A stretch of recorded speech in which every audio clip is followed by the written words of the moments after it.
All right, I'm back. We're going to look at Matthew 24 and verse 22. We're looking at, I was asked about end time prophecy, what to look forward to or look for in the time to come. But we better be ready. I always say you better be ready. It's not a time to get ready. You better be ready. It tells us in verse the 22nd verse, of Matthew the 24th chapter. It says, except those days should be shortened, there should no flesh be saved. But for the elect's sake, which are described and defined in Isaiah 45:4, the Israelites are the elect. For the Israelites, the 12 tribes of Israel's sake, those days shall be shortened. So you're looking at what he said in 2 Ezra 8:51 pertaining to these days that we're going to be in. It says, verse 50, 2 Ezra 8:50 says, for many great miseries shall be done to them that are in the latter time shall dwell in the world. Why? Because they have walked in great pride. That's why, the scriptures tell you, dare not make yourself one of the number. So what? We know breakdowns and precepts and different topics and so forth that the Spirit of the Most High has given us. Man, he said, hey, we're supposed to be making ourselves one of the number. If that's the case, then what number are you at 144,000? I don't get no answers. But yet still, brothers be like, when I get into the kingdom, this is what I'm going to do, this and the third. Hey, you put yourself in the kingdom. But you can't tell me what number you are at 144,000 or the 1/3 of the 12 tribes of Israel. It's not being said. And this is very important. That we see, at least I'm reading the Bible for solutions. That's what's important to me. The solutions of what works and what don't work. So he's saying in 2 Ezra 8:50 say, for many great miseries shall be done to them that in the latter time, in the last days, shall dwell in the world. Why? Because they have walked in great pride, right? So when you look at, go to Jeremiah, the 30th chapter. See, we know about the curses in Deuteronomy 28th chapter. If you don't know, you ask a question and I'll go through all those curses for you if you don't know. But look at that. He said, because of great misery going to be in this earth, because of great pride, because people going to be, this world is very prideful, lifting up their head, looking down on people and looking at something to make somebody feel worse than they are. Misery love company. They miserable, so they always want somebody to be miserable with them. Look, but this for us, 12 tribes of Israel. Jeremiah 30th chapter, the Most High said this. Verse 4, it says, and these are the words that the Most High spake concerning Israel, concerning us as a people, we the Israelites, and concerning Judah, all 12 tribes. Thus say the Most High, power of Abraham, Isaac, and Jacob. What did he say? He said, this one, bear with me, I got a little technical difficulty I ran into.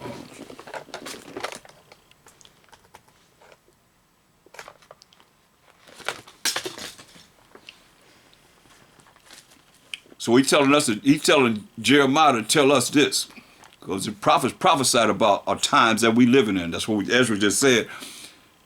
Gonna be great miseries in the end of the world, the times that we living in now. He said, verse 4 of Jeremiah the 30th chapter. He said, and these are the words that the Most High spake concerning Israel and concerning Judah.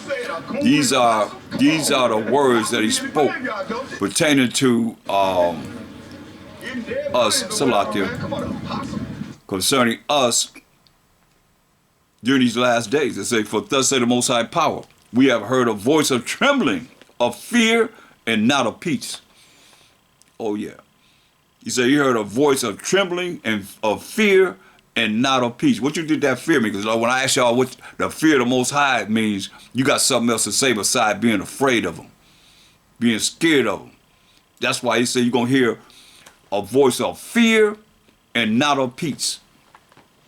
Straight up. What y'all think that's talking about? Love and happiness and joy. Love and happiness. No, I don't think so. I don't think so. Not the way we have done the Most High until this day. I don't think so. Well, it's so important for us to really come back to him and really look at what we've done. And if you didn't do it, whatever somebody else done, and realize, put yourself there, we all in this together. You know, don't think just because you so holy than thou, you righteous like you want to think you are, that ain't that's gonna come to you. I could just prove that real quick. That's not the way this roll, man. Ain't the way it goes down. It's not going down like that at all. Period. That ain't the way the Most High roll, y'all.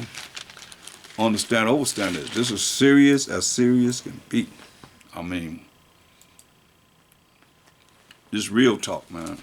The real deal. The Most High told us in Ezekiel 21, he said, look, just to show you for all the holy than thou people, you know, that think that just because you are called, you ain't chosen until you endure to the end. And the judgment come, and now he say, okay, now, a great job that we've done, or come on into my rest. You see what I'm saying? The kingdom. Just to let you know, Ezekiel 21 and anyone else that think they so righteous of these other nations that's outside of the 12 tribes of Israel, this is what he did to us. Ezekiel 21:1. And the word of the Most High came unto me, saying, Son of man, set thy face toward Jerusalem, and drop thy word toward the holy places, and prophesy against the land of Israel, right? We live in the land of Israel. People live in the land of Israel. Ain't talking about talk to no dirt, talk to no grass, no trees and all that. He's talking about the people that live in the land of Israel. That's us. And say to the land of Israel, thus say the Most High power of Abraham, Isaac, and Jacob, behold, I am against thee, and I will draw forth my sword out of his sheath, and will cut off from thee, from the land of Israel, who? The righteous and the wicked. You hear that? So you holier than thou, you holy rollers out there think you all that, making yourself one of the number. When you get in the kingdom, you're going to do this and do that, making yourself one of the number. To you, that's what say, hey, telling you what's marvelous in the eyes of Most High. He said, seek out those that's like him. He didn't make himself one of the righteous. He humbled himself. It's taking humility, because remember he said going to be great pride, miseries on this earth because of great pride. So these are the things I look at, solutions that change. That's what born again is, means, to become a new creature, become a new man, a new woman, and to change, man. Listen, he took the righteous and the wicked. He cut off from the land of Israel the righteous and the wicked, point blank. You see that? The righteous and the wicked. Seeing then that I will cut off from thee, verse 4, the righteous and the wicked, therefore shall my sword go forth out of his sheath against all flesh, from the south to the north, that all flesh may know that I, the Most High, have drawn forth my sword out of his sheath. It shall not return anymore. See? So don't get it twisted. So going back to Jeremiah 30, that's for all you holy rollers out there thinking that you holier than thou, what you going to do when you get in the kingdom. Making yourself one of the number. You don't know what's going to happen to you tomorrow, do we? How many people haven't seen this truth? Like I said, it's a revolving door. Where they at now? And you of old, you know what I'm saying is real. Jeremiah 30:4. And these are the words that the Most High spake concerning Israel and concerning Judah. That's all 12 tribes, northern tribes and southern tribes. But thus say the Most High power. We have heard a voice of trembling, and of fear, and not of peace, right? Ask ye now and see whether a man does travail with child. If a man is having contractions like a woman having a baby. What are you comparing it to? You know, any woman that's had a baby, they say that's the most excruciating pain of all they ever had. See, ask ye now and see whether a man does travail with child. Wherefore do I see every man with his hands on his loins, on his stomach, as a woman in travail having them contractions. That's painful. And all faces are turned into paleness. He say, alas, for that day is great, so that none is like it. It is even the time of Jacob's trouble, but he shall be saved out of it. Only those that are going to understand what it takes to be able to come out of this. Because look at verse 12. It says, But thus said the most high power of Abraham, Isaac, Jacob, thy bruise is incurable, and thy wound is grievous. This happened unto us. There was none to plead that cause. Who's going to plead our cause when they start coming against us? That thou mayest be bound up. That's why I said, gather together, O nation not desired. Before the decree bring forth, thou shalt know thou have no healing medicines. Ain't nobody nothing to heal us from this condition that we put ourselves in for not following the Most High's law, statutes, commandments. Say, all thy lovers have forgotten thee. They seek thee not. They ain't looking after us. They ain't trying to find us. For I have wounded thee. The most, here he say, he Most High wounded us. I have wounded thee. He wounded us with the wound of an enemy. You see? He told us what he was going to do. But now he's saying, this is where we at. We can relate. I can relate. He said he wounded us with an enemy. With the wound of an enemy. Use the enemies to come against us. He told us he's going to do this. Our forefathers knew this. That's why when we look at the prophecies of what's going to happen, if it's in our time, it's not. We're supposed to be gravitating to our children, let them know, man. Look, all thy lovers, you love this world, have forgotten thee, care less about you. Like I myself was saying, going to be great tribulation like never been on the earth. They seek thee not, they ain't looking after us. For I have wounded thee with the wound of an enemy, with the chastisement of a cruel one. You hear that? He called his enemy a cruel one. And you can't say that they're not. All the things that's going to happen to us and still happening to us.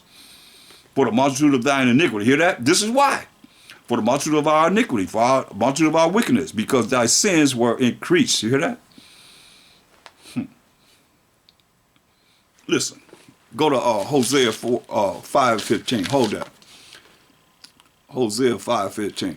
I did a whole lesson on this. You can go on my YouTube page if you want here and look at the breakdown of Hosea 5:15. It says, Most High said, I will go return to my place till they acknowledge their offense. How we offended the Most High and seek my face, right?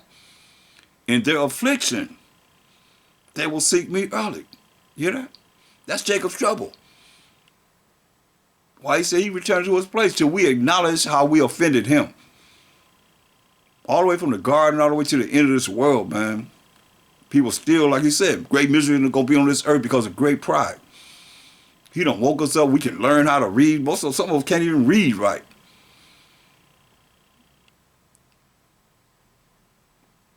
And now we all that. Man, you better stop being prideful. I know that. They say till they acknowledge their offense. Are we offended the Most High? Some people stepping in his shoes. If you made a judgment already that you already in the kingdom, I'm just saying it because I was there. And the Spirit changed me. And said what these scriptures are saying, looking for solutions. Ask the Most High for guidance, for instructions. You say, oh, man, I realized I was off. And so I'm saying that you off or prove me wrong. I'm talking to you prideful people out there. Israelite, whoever you are, whatever, nations, whoever.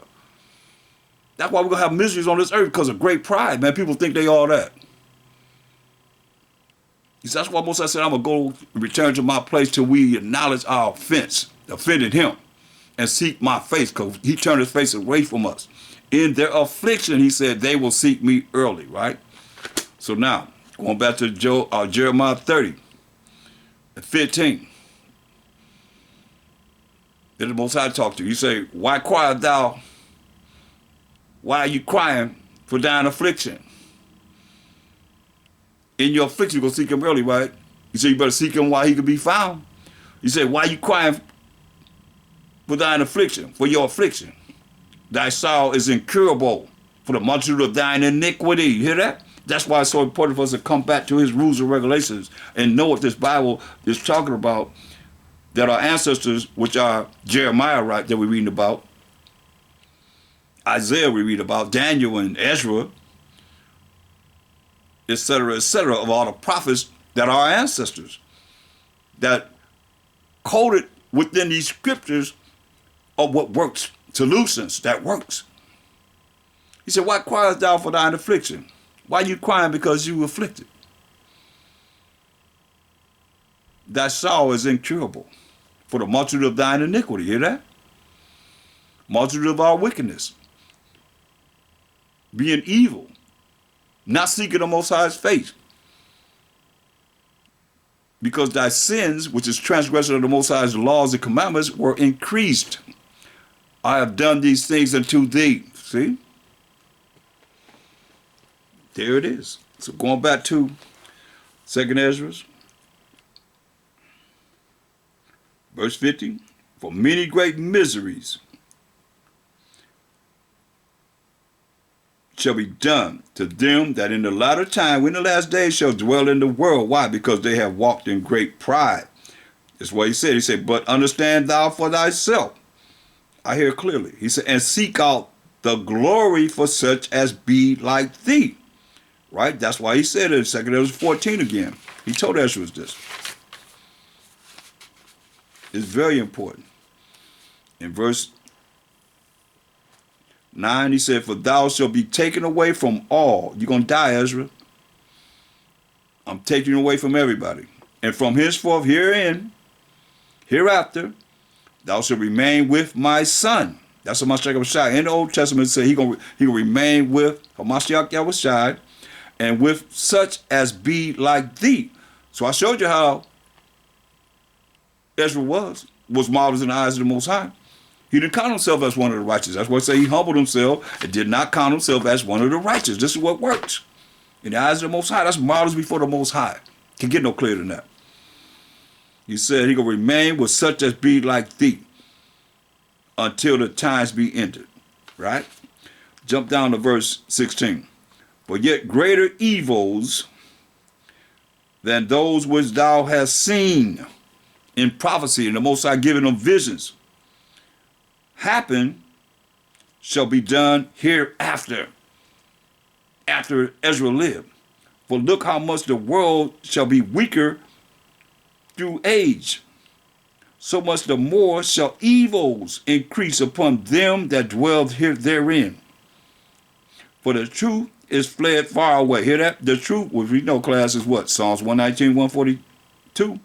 That righteousness is an everlasting righteousness, and thy law is the truth, right?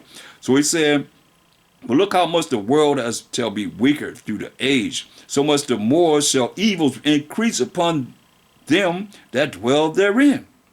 For the truth is fled far away. Hear that? And leasing is hard at hand, for now hastens the vision to come, which thou hast seen.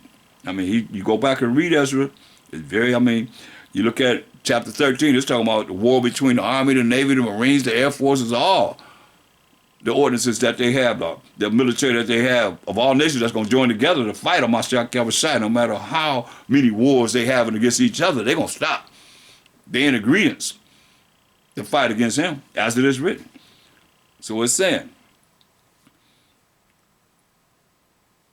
verse 19, then answered I before thee and said, behold, master, teacher, I will go, and as thou hast commanded me, and reprove the people which are present. See, I will reprove the people that are present. Like he tell us in Isaiah 58 and 1, we got to do this with our people. He said, reprove the people that's present. How? Like he told us in Isaiah 58 and 1. He said, cry aloud, spare not. Don't spare nobody's feelings. Lift up thy voice like a trumpet. Talk loud to our people. Trumpet is the loudest instrument in the orchestra, the band. Look, and show my people their transgression, and the house of Jacob their sins. You see? That's why he's saying he had to go and reprove the people, man. Tell them how they breaking the laws of the Most High, how we offended the Most High. Listen to what it says. 2 Ezra 14 and 20. Behold, Most High, I will go as thou hast commanded me, and reprove the people which are present. But they that shall be born afterward like us, who shall admonish them? Who gonna check us? Thus the world is set in darkness, and they that dwell therein are without light. That's why you look at when Esau came into power, the Greeks came into power, it tell you in the Apocrypha, in First Maccabees, after Alexander the Greek died at a ripe age of 32. In the Apocrypha, in 1 Maccabees 1 and 9, you can read it from 1 to get right to the point. It said, and after his death, after Alexander the Greek death, they all put crowns upon themselves as 4 generals that he set up to rule his kingdom, so that their sons after them many years, and evils were multiplied in the earth when the so-called white man came into power. You know, thus say the Most High. Word.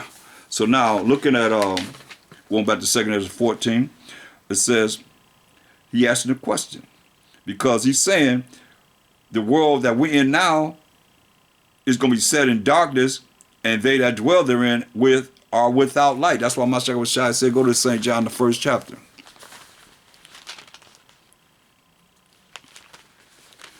Because, you know, we can look at the things that's supposed to be happening in the end time, but we got to be ready.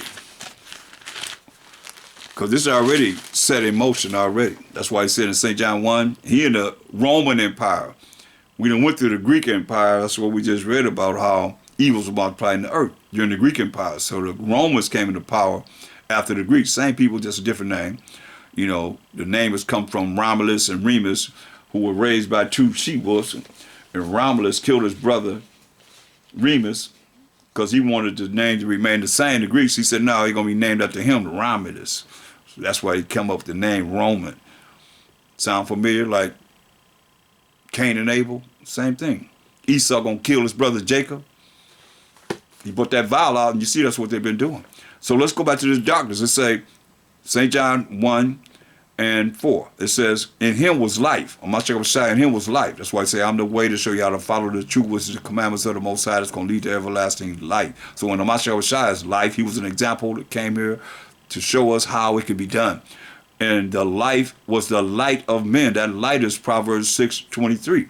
The law is light. Say, and the light shineth in darkness. See? He's in the Roman Empire. He's saying this light, which is the commandments of the Most High, the laws of the Most High, shineth in darkness, ignorance. When he told Esau to get into darkness, in Isaiah 47 and 5, he put the people in gross darkness in Isaiah 60 and 2, prophesying what's going to happen. Here it is right here in your face. And you see it all the time. As we go out and try and talk to people, they're in darkness, man. They could kill us. Ignorance. But they're going to care. It's going to be just like, I mean, that's why he said it's going to be like the time of Noah. Noah's building that ark. He said it's going to rain. It never rained before. Like people think, oh, it's not going to happen. This is not going to be the end. They say they predict it's going to be this time, that time, this time. Nobody know but the Most High. But people predict it's going to be this time. Myself, I say he don't even know. Only the Most High know. The angels don't know. Nobody know but the Most High. And when it came, when it rained, they were knocking on that ark, right? It was too late. He killed everybody. Like, so that's what's going to happen. He said, and the light shineth in darkness, and the darkness comprehend it not. You see? Until this day, man. Well, hallelujah to the Most High. All those that's going to wake up and really look at what it's going to take to come into this light. You know? Going back to 2 Ezra 14 and verse 21. For thy law is burnt. Hear that? For the law is burnt. They burning Bibles now. Since Putin's saying that, hey, as far as him and his people, Russia, they're gonna worship a black Jesus. How about that? That's what Revelation 1, 14 to 15 said. He had hair of wool. At verse 15 said his feet like a fine brass material or brown, as if they burn in the furnace. Come on.